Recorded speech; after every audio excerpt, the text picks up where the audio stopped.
Hi, happy Mardi Gras! So this year, I'm not throwing a Mardi Gras party because of COVID-19, but I do want to show you how to make a king cake because even though you can't celebrate Mardi Gras the way we usually do, you can still make your own king cake. It's not that hard. The most important thing to remember is to let the dough rise twice. Sometimes I forget this and then I end up with hard bread and it's awful, but people pretend it's not horrible and that's very nice of them. But if you don't have nice friends like I do, then don't forget to let the dough rise twice.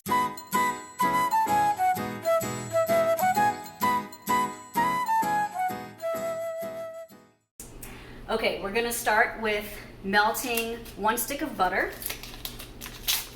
in a large skillet like this one, along with evaporated milk, some white sugar, and some salt.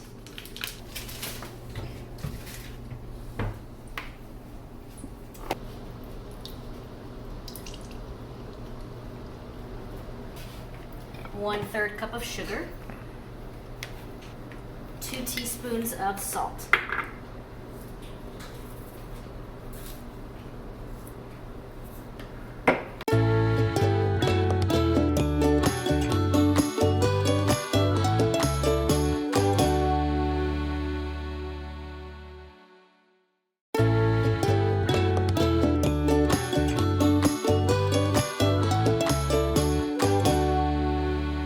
Then you let that cool while you make the yeast, I don't know, ferment, bubble, whatever yeast does. Proof.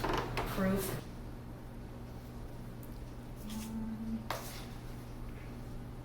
2.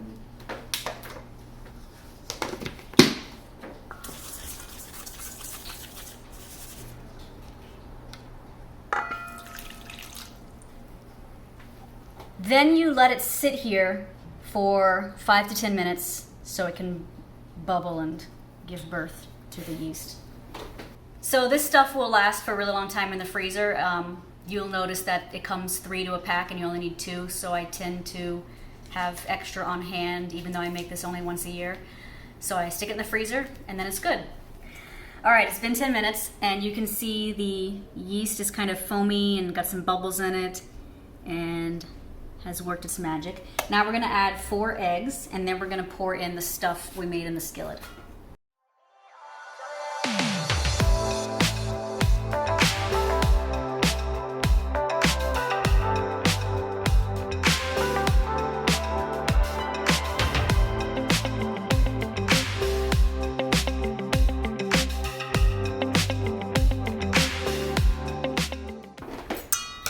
Beat the eggs, beat the eggs.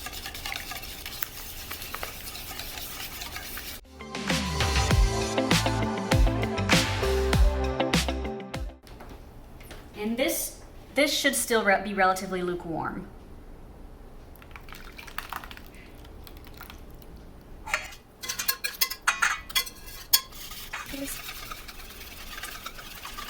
We need a slightly bigger bowl to put all the 5 cups of flour in.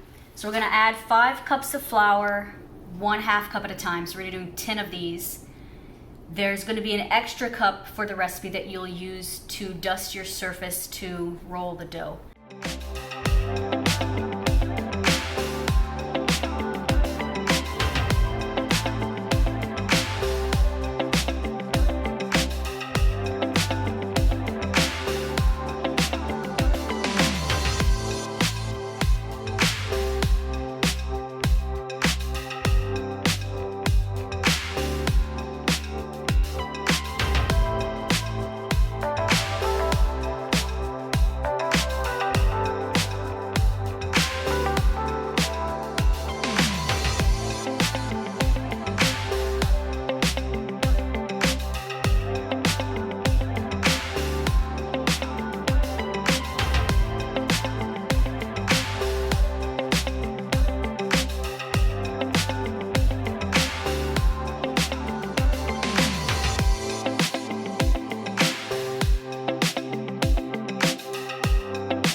Ten half cups. That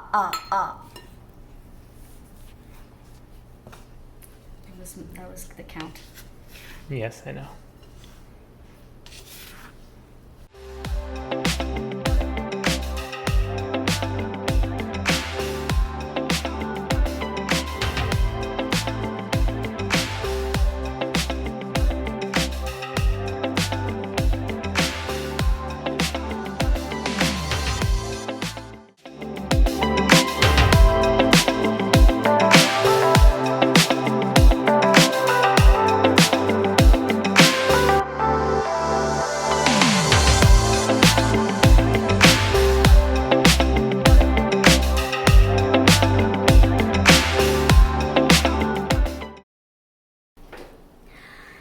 This is my largest bowl.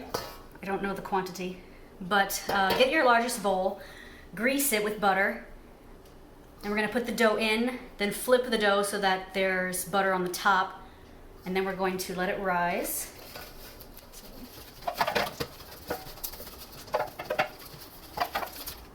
And we pop it in, and we flip it. This is my, I guess my thickest towel, my thickest terry towel. It happens to also be a Tabasco sauce towel, so I like using it for this. Oh, so since this happens in the winter, you're making this in the winter, there's not a lot of places to let it rise naturally. I'm gonna stick it in the oven at a really low temperature, and I'm going to soak this with water basically, so that the moisture and humidity of the towel lets the dough rise a lot easier. So I'm gonna soak this in water, cover this with it. I have the oven preheating to, I think the lowest temperature on ovens is like 170. I'm doing that. I'm gonna turn it off in a second as soon as it gets like warm. I believe I read the best temperature for dough to rise was like 90-ish. So it doesn't need to heat up that long, otherwise you're gonna like overdo it. But it should stay warm enough in the oven once you preheat it for a few minutes so that this will rise for 2 hours. And I did squeeze the water out of this so you don't soak the whole thing. If you can get a towel that covers the whole thing, that's excellent. Oh, and also don't get one that you love that much because you will stain it with cinnamon in the second rising period. Nice warmish oven, not too hot to touch. Okay, it's been rising for 2 hours. Let's see what happened. Ooh, yes, perfect. So it's supposed to, oh my god, there's condensation on the bowl. It's supposed to rise, it's supposed to double in size. So it may have more than doubled in size, which is fine. Now, the recipe says that you're supposed to divide the dough in half and make 2 king cakes. This recipe actually came from a cookbook that an elementary school in my hometown published at some point in the past. I found it at my mom's house one day. And I don't know why you need 2 king cakes. I like having just one giant one. Maybe that's just me. But if you only have a 9x13 pan, you might not be able to fit 1 king cake on that pan. So I'm gonna do one and we'll see how it works. Gonna roll this into a long tube and then divide that into thirds. Now this is gonna rise again, so remember that you don't need the braids to be as big as you always do them, Natalie, because they kind of end up being ginormous. That may be another reason why the recipe says to make 2, but I like doing 1. So some king cake facts. King cakes are shaped like this.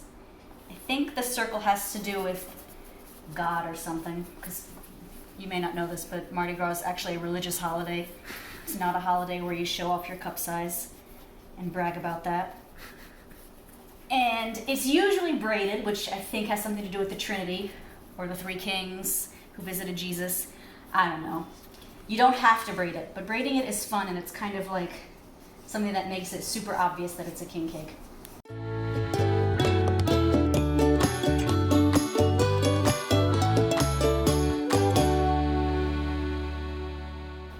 So that's about third. I'm breaking it off.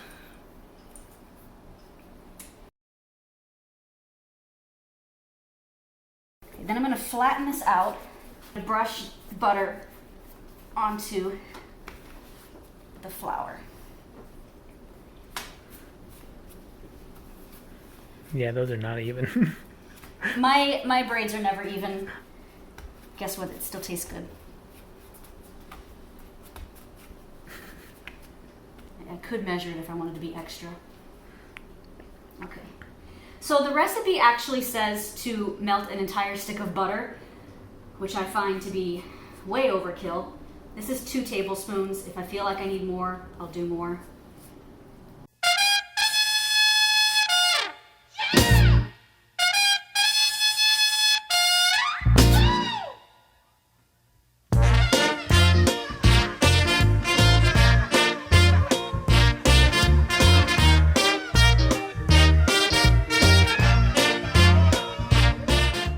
Stand to be flattened out a bit more, guys.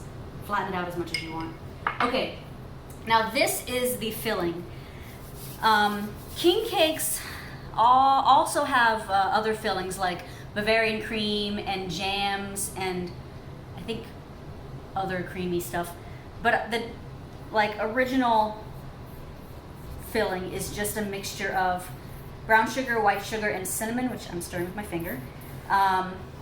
The ratio is a 1/2 cup of dark brown sugar, 3/4 cup of white sugar, and 1 tablespoon of cinnamon.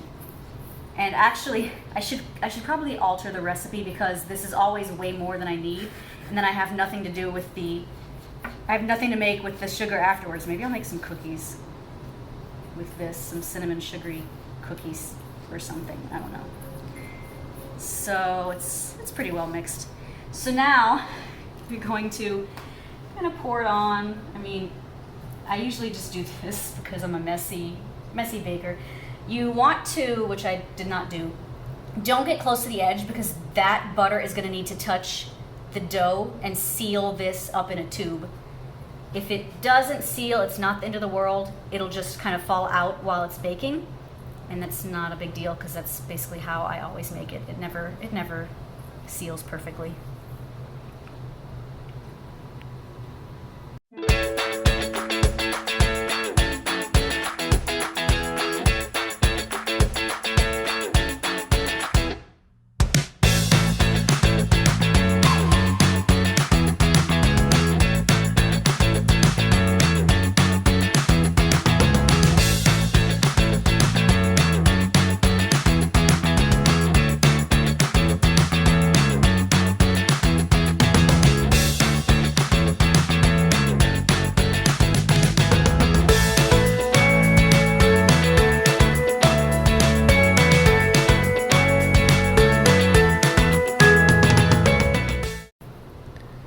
Mardi Gras is French for Fat Tuesday. Sometimes people ask me when Fat Tuesday is, or if Mardi Gras happens to fall on Fat Tuesday this year. Like, yes, it does every year, because that's what the word means. So I always know who hasn't taken French class in high school. All right, now we're going to braid it. Whenever you do a 3-strand braid, you always put the outside hair or the outside bread in the middle. So I'm going to start with this one, outside, middle. Let the sugar just fall everywhere. Outside to the middle, and then this way, outside to the middle. While you're going, you can kind of tighten it, just kind of like tuck it in nicely.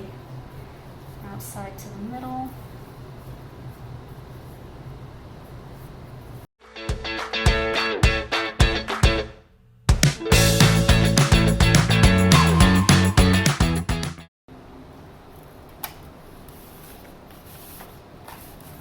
Try to stretch it out a little bit so it's not so fat.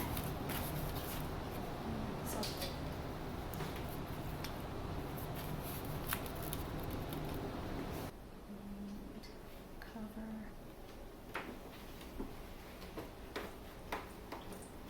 Let's see. Preheated the oven a little bit so that it's warm and this will rise more easily. We're going to let it rise for 1 hour, and then we're going to bake it. And then we're gonna ice it. Okay, so we let the king cake rise again for an hour. So it should have doubled in size again. We're gonna do 350 on the oven and bake it for 20 minutes now. Okay, so 20 minutes passed. We're getting this out of the oven. Look at how beautiful it is. You can see some of the insides came out, which is totally fine. So this is what a king cake baby looks like. It's essentially an infant Jesus on the crucifix. And people ask me, I live in Chicago, people ask me probably once a year, why doesn't the king cake baby melt in the cake? And it's because we put it in after it's cooked. So I'm not gonna put a baby in this cake because we're not throwing a party, and it doesn't matter if I find the baby or my husband finds the baby because I'm bringing the king cake next year anyway.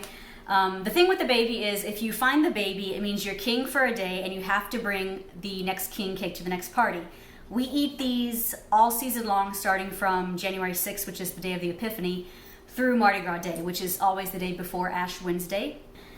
So I've heard people in Chicago say that if you get the baby, it means you're gonna have good luck, and I think they just made this up because we don't say that in Louisiana.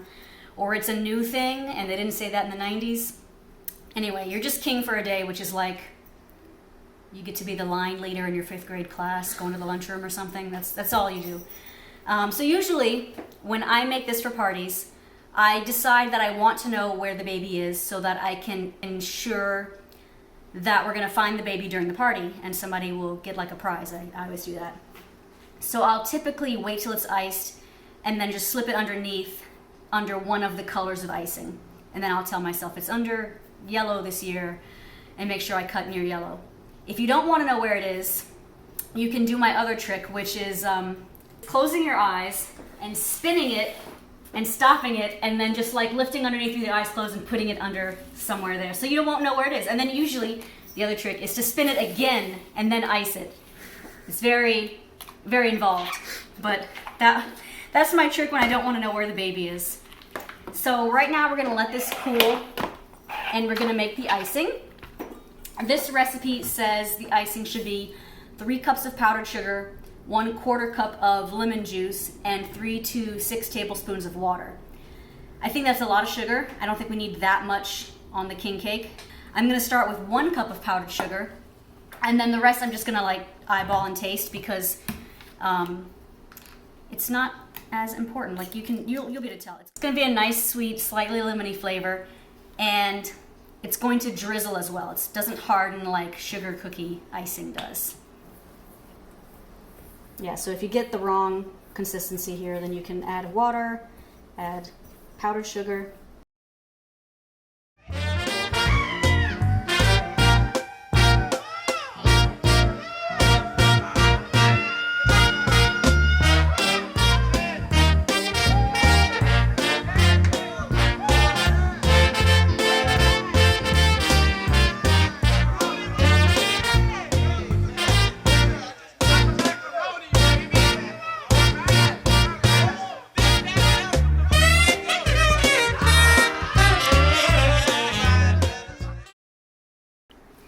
Okay, now comes the fun part, the coloring of the icing, or the coloring of the king cake. You can divide this into 3 parts and use food coloring to dye each part, and then just use the liquid icing as your color on the king cake. Mardi Gras colors are purple, green, and gold. Purple's hard to find. I had to order this online. It was not easy. Most people traditionally use sprinkles, or they will put food coloring in white sugar and dye that and use that as their sprinkles. Purple sprinkles are also hard to come by, and mixing red and blue dye is a pain. I guess I'm a little bit of a Mardi Gras, I don't know, purist, that I needed it to be the right shade of purple. I don't know if this is going to come out very nicely on the camera, but it's almost the same color as my shirt. My shirt is a true purple, true Mardi Gras purple. So for my recipe, we're going to use the sprinkles and the liquid icing as white.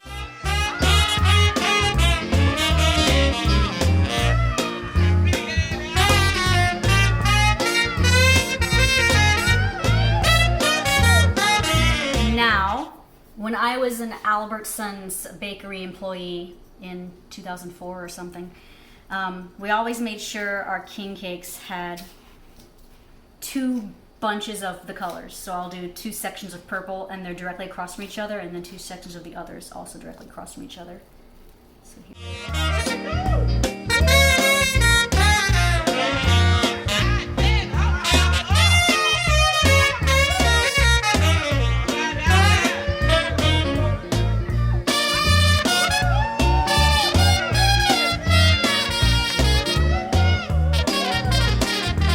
Alright, I'm going to slice into purple because that's my favorite color.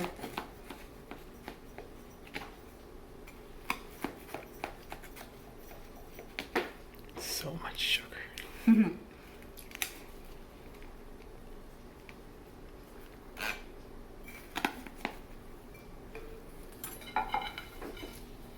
So check out the bits of brown in there from the sugar cinnamon mixture we made. That's another reason why I like it to be braided, because you kind of see the folds and the patterns of the sugar inside. It's very soft bread, as long as you let it rise twice.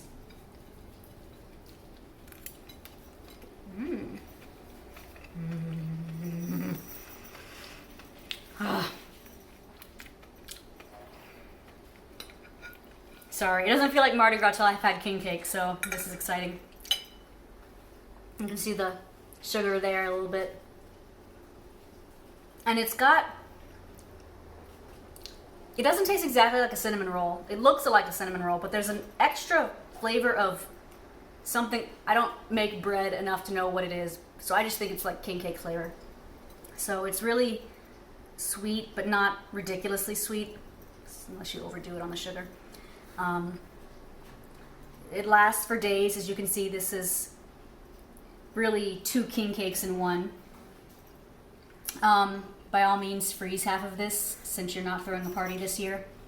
And, you know, if you go to work, bring it to your coworkers. They'll like it. Thank you so much for watching my recipe on how to make king cake. If I find the information on whose recipe it is, I will put that in the description if my mom happens to have that recipe lying around still.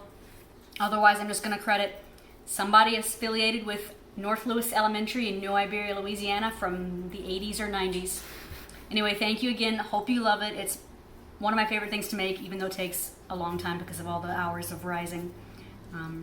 Happy Mardi Gras!